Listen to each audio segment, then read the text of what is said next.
నమస్తే, welcome to ANN bulletin. ముందుగా headlines. తెలంగాణలో పెట్టుబడులకు ఎమిరైట్స్ ఆసక్తి, సీఎం రేవంత్ రెడ్డితో కీలక చర్చలు.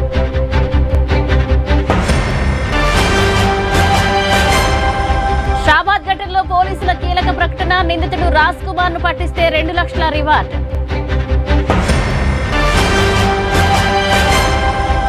ఉగ్రవాదంపై ఉమ్మడి పోరుకు భారత్ న్యూజిలాండ్ నిర్ణయం, counter terrorism joint working group ఏర్పాటుకు ఒప్పందం. వియత్నాంలో ఘోర బోటు ప్రమాదం, 19 తెలుగు పర్యాటకులు మృతి, పలువురి పరిస్థితి విషమం.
వియత్నాంలో విషాదం చోటు చేసుకుంది. భారతీయ పర్యాటకులతో వెళ్తున్న ఓ బోటు ప్రమాదానికి గురైంది. క్వాక్ ద్వీప సమూహంలో ఆంతోయ్ సమీపంలోని హోన్మే రూట్ ప్రాంతంలో పర్యాటకులతో వెళ్తున్న బోటు బోల్తా పడింది.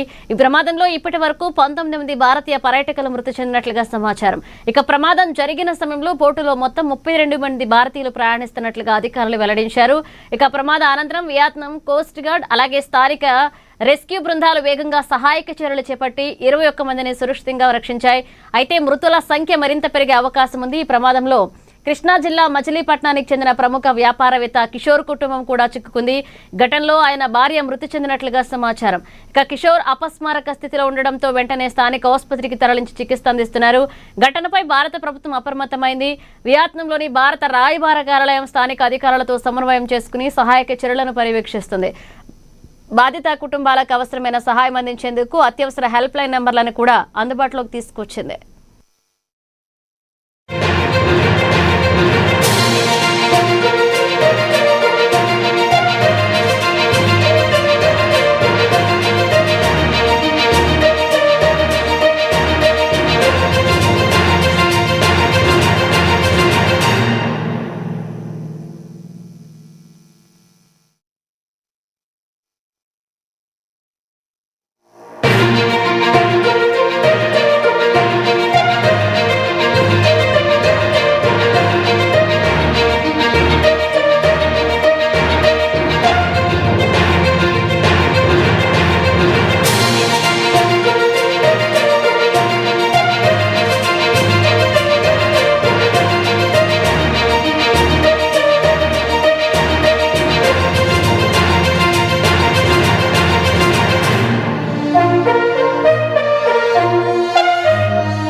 వియత్నాంలో విషాదం చోటు చేసుకుంది. భారతీయ పర్యాటకులతో వెళ్తున్న ఓ బోటు ప్రమాదానికి గురైంది. క్వాక్ ద్వీప సమూహంలోని ఆంతోయ్ సమీపంలోని హోన్మే రూట్ ప్రాంతంలో పర్యాటకులతో వెళ్తున్న బోటు బోల్తా పడింది. ప్రమాదంలో ఇప్పటి వరకు 19 మంది భారతీయ పర్యాటకులు మృతి చెందినట్లుగా సమాచారం. ప్రమాదం జరిగిన సమయంలో బోటులో మొత్తం 32 మంది భారతీయులు ప్రయాణిస్తున్నట్లుగా అధికారులు వెల్లడించారు. ప్రమాదం అనంతరం వియత్నాం కోస్ట్ గార్డ్ అలాగే స్థానిక రెస్క్యూ బృందాలు వేగంగా సహాయక చర్యలు చేపట్టి 21 మందిని సురక్షితంగా రక్షించాయి. అయితే మృతుల సంఖ్య మరింత పెరిగే అవకాశం ఉంది. ఈ ప్రమాదంలో కృష్ణా జిల్లా మచిలీపట్నానికి చెందిన ప్రముఖ వ్యాపారవేత్త కిషోర్ కుటుంబం కూడా చిక్కుకుంది. ఈ ఘటనతో ఆయన భార్య మృతి చెందినట్లుగా సమాచారం. కిషోర్ అపస్మారక స్థితిలో ఉండడంతో వెంటనే స్థానిక ఆసుపత్రికి తరలించి చికిత్స అందిస్తున్నారు. ఘటనపై భారత ప్రభుత్వం అప్రమత్తమైంది. వియత్నాంలోని భారత రాయబార కార్యాలయం స్థానిక అధికారులతో సమన్వయం చేసుకుని సహాయక చర్యలను పర్యవేక్షిస్తుంది. బాధిత కుటుంబాలకు అవసరమైన సాయం అందించేందుకు అత్యవసర హెల్ప్ లైన్ నంబర్లను కూడా అందుబాటులోకి తీసుకొచ్చింది.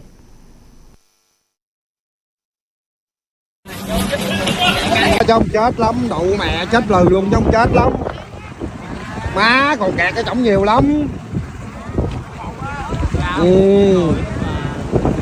Chết luôn.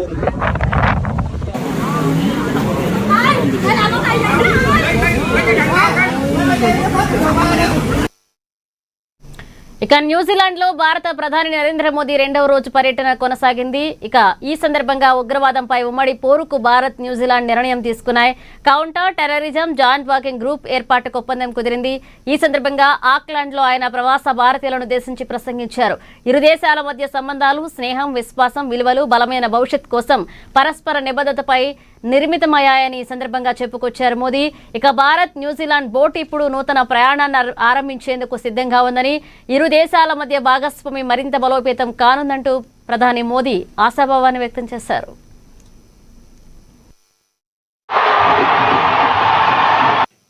भारत और न्यूजीलैंड भरोसेमंद साझेदार और करीबी मित्र है। हमारा मानना है कि वर्तमान समय की चुनौतियों का सामना करने के लिए यूएन सहित अन्य वैश्विक संस्थानों में रिफॉर्म आवश्यक है। आतंकवाद के विषय पर कंधे से कंधा मिलाकर आगे बढ़ाने के लिए आज हमने ज्वाइंट वर्किंग ग्रुप का गठन किया है।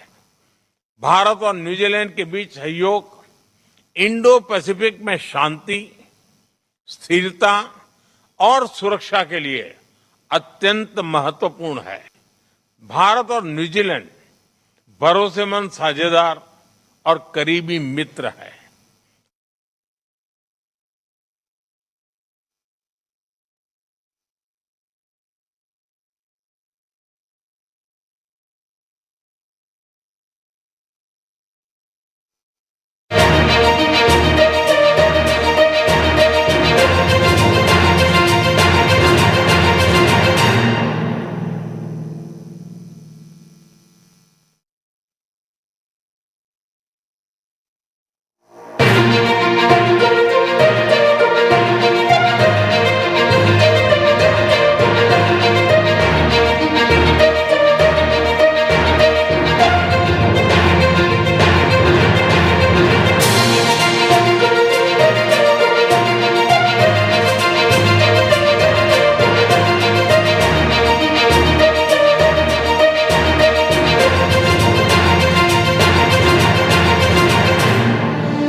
ప్రముఖ విమానాల సంస్థ ఎమిరేట్స్ వైస్ ప్రెసిడెంట్ మహమ్మద్ సార్తన్ సీఎం రేవంత్ రెడ్డిని మర్యాదపూర్వకంగా కలిశారు. ఎమిరేట్స్ వైమానిక సంస్థ 25 సంవత్సరాలు పూర్తి చేసుకుంటున్న సందర్భంగా జూబ్లీహిల్స్ లో భేటీ అయ్యారు. ఇక హైదరాబాద్ లో A380 సర్వీసులు ప్రారంభించేందుకు ఎమిరేట్స్ సుముఖత చూపింది. ఇక తెలంగాణలో ఏర్పాటు కానున్న 2 కొత్త ఎయిర్పోర్ట్ల వద్ద మరిన్ని విమాన సర్వీసులు పెంచాలంటూ సీఎం రేవంత్ రెడ్డి విజ్ఞప్తి చేశారు. ఇక రాష్ట్రంలో తమ కార్యకలాపాలను విస్తరించే ఎమిరేట్స్ సంస్థకు అవసరమైన అన్ని మౌలిక వసతులు, సౌకర్యాలు కల్పిస్తామని ప్రభుత్వం తరపున సీఎం హామీ ఇచ్చారు. గచ్చిబౌలిలోని స్పోర్ట్స్ యూనివర్సిటీలో క్రీడాకారులకు శిక్షణ ఇచ్చేందుకు స్పాన్సర్షిప్ అందించాలంటూ సీఎం విజ్ఞప్తి చేశారు.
ఖమ్మం జిల్లా కలెక్టరేట్ నుంచి అన్ని జిల్లాల కలెక్టర్లతో మంత్రి పొంగులేటి శ్రీనివాసరెడ్డి వీడియో కాన్ఫరెన్స్ నిర్వహించారు. తెలంగాణలో భూ సమస్యలకు శాశ్వత పరిష్కారం చూపడంతో పాటుగా భూభారతి చట్టం సమర్థవంతంగా అమలు కావాలి అంటే రాష్ట్ర వ్యాప్తంగా భూ రీసర్వేను అత్యంత ప్రాధాన్యతతో చేపట్టాలని అధికారులను ఆదేశించారు. ప్రజాప్రభుత్వం ఏర్పడిన తర్వాత ధరణిని రద్దు చేసి భూభారతి చట్టాన్ని తీసుకొచ్చామని, రైతుల భూములకు పూర్తి భద్రత కల్పించడమే ప్రభుత్వ లక్ష్యమన్నారు. ఇక భూభారతి అమల్లోకి వచ్చి 15 నెలలు పూర్తయినా ప్రజల అంచనాలకు పూర్తి స్థాయిలో చేరలేకపోయాయని తెలిపారు.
ఇక హైదరాబాద్ షాబాద్ 6గురి హత్య కేసులో పోలీసుల నిర్లక్ష్యంపై ఉన్నతాధికారులు కఠిన చర్యలు తీసుకున్నారు. ఈ దారుణ ఘటనకు సంబంధించి సీఐ క్రాంతి రెడ్డిని సస్పెండ్ చేస్తూ రంగారెడ్డి సిపి తరుణ్ జోషి ఉత్తర్వులు జారీ చేశారు.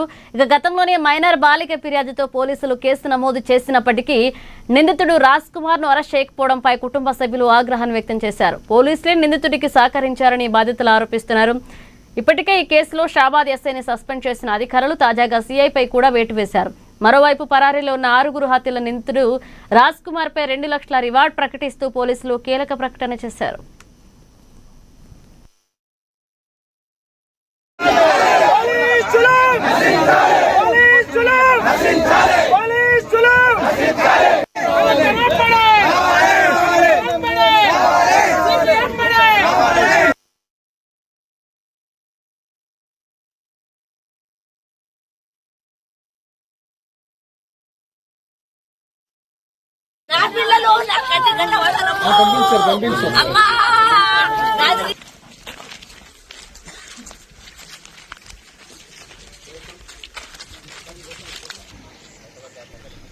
ఫిన్లాండ్లో మే 5న అదృశ్యమైన వనస్థలిపురం విద్యార్థి మణిదీప్ విషాదమంతయ్యాడు. గత 65 రోజులుగా సాగుతున్న గాలింపు చర్యల అనంతరం క్రును ఒరేనంటూ సముద్ర తీరంలో జూలై 9న మణిదీప్ మృతదేహం లభ్యమైంది.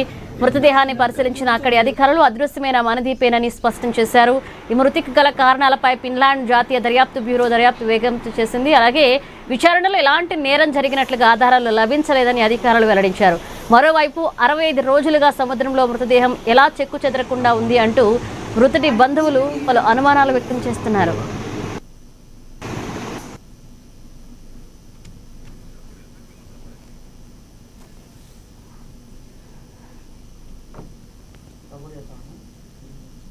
అందులో కొన్ని కార్డ్స్ దొరికాయి, క్రెడిట్ కార్డ్స్ దొరికాయి, అవి ఐడెంటిఫికేషన్ కార్డ్ దొరికిందని చెప్పారు. సేపు వాళ్ళు లాస్ట్ లైన్ 0, ఇందులో ఏం క్రైమ్ జరగలేదు అని చెప్తున్నారు. కనీసం వాడు దొరికితే కూడా కనీసం వాడు బ్యాగ్ క్యారీ చేసాడు, ఇయర్ ఫోన్స్ ఏదో ఒకటి దొరుకుతాయి కదా. అదే అంటే మాకైతే బాడీ అయితే ఎంత ఇమీడియట్ గా పంపిస్తే అంతే మేము we are happy for that. But మేమే ఐడెంటిఫికేషన్ చేయాలి, ఫస్ట్ మేము యాక్సెప్ట్ చేయాలి మా అబ్బాయి బాడీ అని.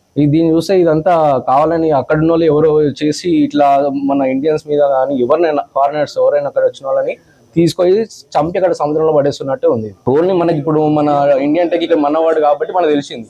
ఇంకా వేరే ఫారినర్స్ ఎంతమంది అట్లా చనిపోతే మస్తు మంది ఉన్నారు అట్లా ఫిన్లాండ్ లో ఇలాంటివి అవుతున్నాయి. అంత మంచి అంత సేఫ్టీ. మేము 3 నెలల సంది మా బాబు లేక ఇక వస్తాడు అని మేము దేవునికి ఎదురు చూస్తున్నాం. నా ఇంటికి క్షేమంగా తొందరగా పంపించాలి అంతే రిక్వెస్ట్ చేస్తున్నా నేను అందరికి. ఈ లాస్ట్ మంత్ 5th నాడు వాడు మిస్సింగ్ అయ్యాడు, 5వ తారీఖు నాడు. కనీసం ఇప్పటి వరకు దాదాపు 65 రోజులు అవుతుంది. ఈ 3-4 డేస్లో వెతికినామని చెప్పేసి మాకు ఈ సీల్లో దొరికిందని మాకు బాడీ అది మాకు హ్యాండ్ ఓవర్ చేశారు ఐడి ప్రూఫ్ పెట్టి. ఇంతవరకు మాకు బాడీ ఇవ్వలేదు, ఫొటోస్ అయితే ఏం పెట్టలేదు, బాడీ ఫొటోస్ పంపలేదు. వాడి కేవలం ఐడి ప్రూఫ్లో ఒకటి పంపించారు. ఐడెంటిఫికేషన్ చేసినాము, మేము అన్ని చూసినాము, అక్కడ క్లియర్ ఉంది. హాస్పిటల్లో దొరకలేదు, సీలో దొరకలేదు. మాకు దీని మీద అయితే చాలా అనుమానం అయితే ఉన్నది. ఎందుకంటే బాడీ కనీసం దొరికిన బాడీ అయినా మాకైతే ఏదో ఒకటి ఫొటోస్ అయితే మన ఇమేజెస్ అయినా పంపించాలి కదా. గవర్నమెంట్ యాక్షన్ తీసుకొని ఏదైనా స్టేట్ గవర్నమెంట్ చెప్తున్నారు.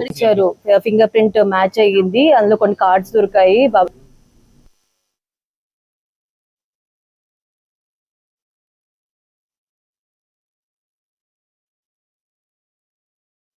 ఖైరతాబాద్ నియోజకవర్గం వెంకటేశ్వర కాలనీ డివిజన్ ప్రతాప్ నగర్ లో సమస్యలపై సమరం పేరిట BRS party incharge Manne Govardhan Reddy పాదయాత్ర చేపట్టారు. పాదయాత్రలో స్థానికులు తమ సమస్యలను ఆయన దృష్టికి తీసుకువెళ్లారు. అర్ధరాత్రి వేళల్లో సమయపాలన లేకుండా నీటి సరఫరా జరుగుతుండటంతో ఇబ్బందులు పడుతున్నామని, గత వారం రోజులుగా వీధి దీపాలు వెలగడం లేదు అని ప్రజలు ఆవేదన వ్యక్తం చేశారు. దీనిపై తక్షణమే స్పందించిన ఎంజీఆర్, వాటర్ వర్క్స్, అలాగే manager, street lights line man తో ఫోన్లో మాట్లాడారు. పాత వేళ్లలోనే తగినంత ప్రెజర్తో నీటిని సరఫరా చేయాలని, వెలగని వీధి దీపాలకు వెంటనే మరమ్మతులు చేపట్టాలని ఆదేశించారు. గంట వస్తుంది కాదు కానీ ఎప్పుడో నైట్ వదులుతాను. టైం ఉందా? గవర్నమెంట్ ఏమైనా మీకు ఏం కావాలంటే చెప్పండి, ఇట్లా అన్న వాళ్ళని కలుపుకుంటే మీకు సపోర్ట్ చేస్తారు, మేము కూడా సపోర్ట్ చేసి మీకు ఇస్తాం. సార్ మా ఆయనకు పింఛను గోళీలు అవే పేపర్లో ఒకసారి అవి తీసుకుని ఏం వస్తలేవు నాకు మొత్తం స్ట్రీట్ లైట్లు ఏం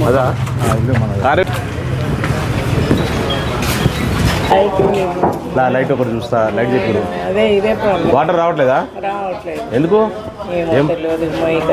అంటే ఎన్ని గంటలు ఎంతసేపు వస్తుంది?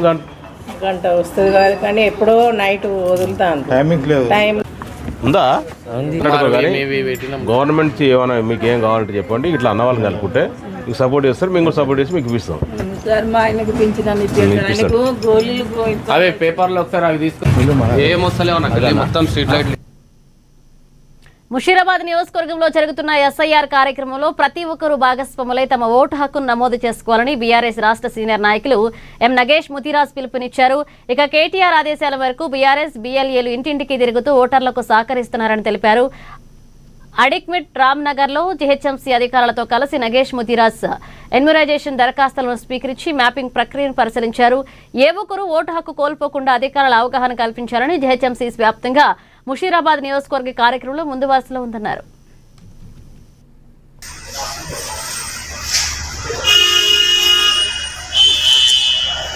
ఇంకా 15 రోజుల్లో ఈ ప్రక్రియ ముగుస్తుంది. చాలా వరకు ముషీరాబాద్ నియోజకవర్గానికి సంబంధించి 90 నుంచి 95% ఇప్పుడే సూపర్వైజర్ గారు చెప్పారు. ఫామ్ డిస్ట్రిబ్యూషన్ అయిపోయింది. బిఎల్ఈ గారు కలెక్షన్ మాత్రం చాలా మందకోడిగా నడుస్తుంది. ఈ సందర్భంగా ముషీరాబాద్ నియోజకవర్గ ప్రజలకు విజ్ఞప్తి ఏంటంటే, ఏదైతే మీరు తీసుకున్నారో ఇన్యూమరేషన్ ఫాము దాన్ని తక్షణం ఫిలప్ చేసి మీ ఇంటికి వచ్చే బిఎల్ఓలకు ఇవ్వగలరని ఈ సందర్భంగా మీ ద్వారా మీడియా ద్వారా విజ్ఞప్తి చేస్తున్నాం.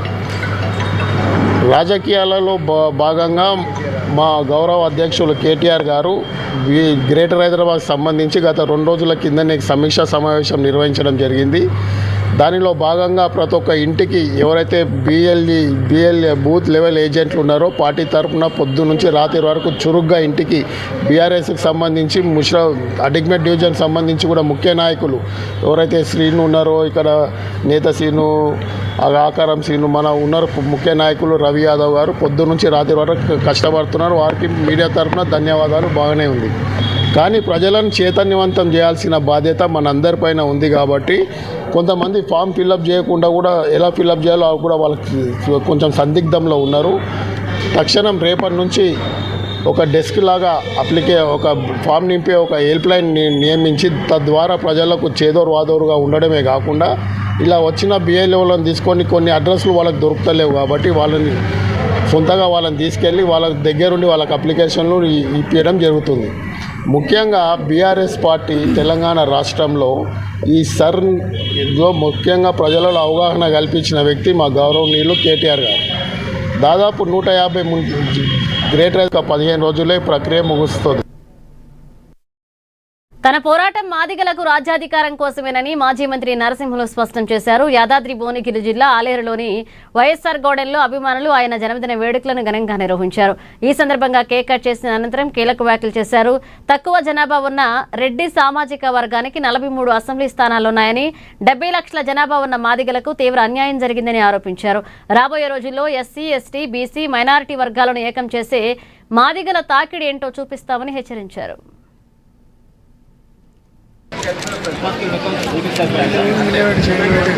43 సీట్లు ఇస్తారండి అంటే బలహీన వర్గాలకు బలహీనులు కాబట్టి, నోరు లేనులు కాబట్టి మీరు ఎవరికి ఒక సీట్ లేదు, కేవలం రెడ్డి కులంలో మాత్రమే 43 సీట్లు తీసుకున్నారు. వాళ్ళ జనాభా ప్రాతిపదికన వాళ్ళు తీసుకొని మనకు అభ్యంతరం లేదు. కానీ 100 కులాలు ఉన్నటువంటి బీసీలు కానీ 70 లక్షల ఉన్న మాదిగలను కానీ లెక్క చేయటం లేదు. కాబట్టి లెక్క చేయనటువంటి ఈ కులాల పరిస్థితి ఏంటో, వాళ్ళ భాగవతం ఏందో చూద్దామని సందర్భంగా నేను అడుగుతా ఉన్నా. ఇది అన్యాయం, అక్రమం. గల్లపేట కాడ వాళ్ళు ఉండరండి, రెడ్లంతా గల్లపేట కాడ ఉన్నారు కాబట్టే వాళ్ళు పంచుకుంటున్నారు. కుటుంబం వాళ్ళ కులానికి పంచుకుంటున్నారు, వాళ్ళు బతున్నారు. మిగతా వాళ్ళందరినీ బిచ్చగాలు చేసి ఒక ఇల్లు ఇస్తాం, లేకపోతే రేషన్ కార్డు ఇస్తామని తిరుగుతున్నారు. ఇల్లు కావాలి, రేషన్ కార్డు కావాలనేటువంటి ఎవడే ఎస్సీలు, బీసీలు, పేదోళ్ళు. వాళ్ళు ఆ స్థితిలో ఉండటానికి కారణం అగ్రవర్ణాల చేతిలో తాళం ఉండటం, ఖజానా ఉండటం. వాళ్ళ మనసు మార్చుకొని ఉన్న సీట్లు తగ్గించుకొని కులాలు. నిజామాబాద్ జిల్లాలో వరుస దొంగతనాలు ప్రజలను భయాందోళనకు గురిచేస్తున్నాయి. 3వ టౌన్ పోలీస్ స్టేషన్ పరిధిలోని దుబ్బ ప్రాంతంలో తెల్లవారుజామున దారుణం జరిగింది. కారులో 4 దుండగులు బ్లాక్ డ్రెస్, ఫుల్ మాస్క్ ధరించి వచ్చి అడ్రస్ అడిగితే నెపంతో 2 మహిళలపై దాడి చేశారు. వారిని గాయపరిచి మెడలోని మంగళసూత్రం, బంగారు కమ్మలను లాక్కెళ్లారు. విషయం తెలుసుకున్న సిపి సాయి చైతన్య సంఘటనా స్థలానికి చేరుకుని వివరాలు అడిగి తెలుసుకున్నారు. ఈ ఘాతకానికి సంబంధించిన దృశ్యాలు సీసీటీవీ కెమెరాలో నమోదయ్యాయి. అంటే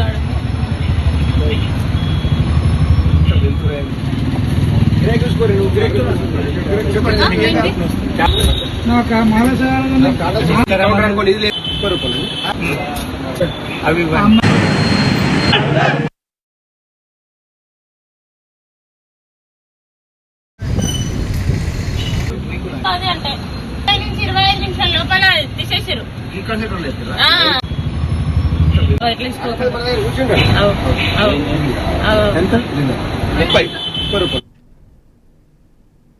ఇవి bulletin updates. Keep watching ANN.